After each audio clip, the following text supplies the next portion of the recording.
pick a crash. Who has a good crash story that you know a fair amount of details about? Nick, My cousin, your cousin. yeah, he died from this car accident, but after he was in a coma or He had a bunch of motorcycle accident. Motorcycle accident. Okay. So he was in Texas, driving behind a vehicle, and then they were going through an intersection, they had a green light, and one of the vehicles at the stoplight just went ahead and made a left-hand turn through a red light.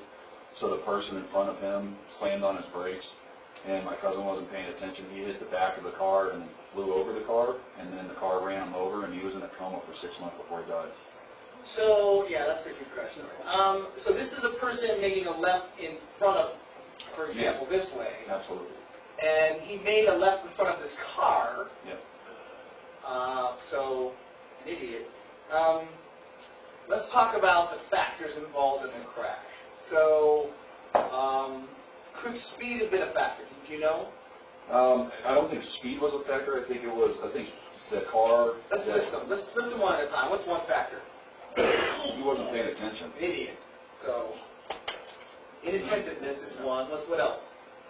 Probably tailing too close. Yeah, that was Could have been following too close. What else? The driver going red light. Yeah. That's the inattentiveness. Yeah. Idiot. Awareness. Yeah, awareness and attentiveness, same thing, same factor, I think. What else? Any other factors? Have you been riding for very long? He'd been riding for a couple of years. A couple of years. Yeah. Same bike? I don't believe so, no.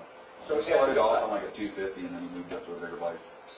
When you moved up to the bigger bike, how soon after that was the crash? It was 6 months. Okay, that's statistics right there. Anything else? What kind of a vehicle was in front of him that he flipped over? Like a old Lincoln. All right, so let's talk about this.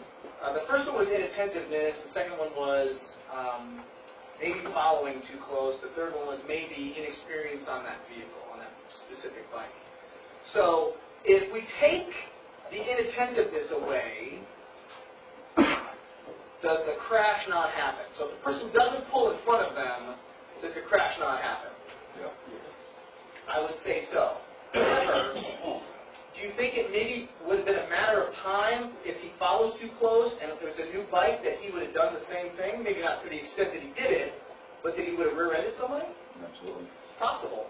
So what the book is trying to get at is it's rare that if we eliminate of the many factors that are involved in a crash, we eliminate just one, usually that's enough to maybe avoid it. But it's never one single thing that causes it. So they call that the kind of the crash chain scenario. In other words, in a chain, you need all the links for it to work. You take one link out, and the chain is not effective anymore. Had he been following at a good distance, and the guy pulled out in front, he might have avoided the whole thing. Had he been more experienced on the bike and maybe had been better at braking, could have avoided the whole thing. I'm also reminded we have a thing as motorcyclists that it's called escape routes. Escape routes are where you go that are planned so you don't run into things or get hit from behind by things.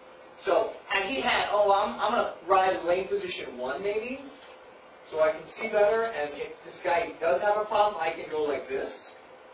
Because I'm venturing to say that as this person pulled in front of the other car, crash and then stop. No, so the car pulled out and the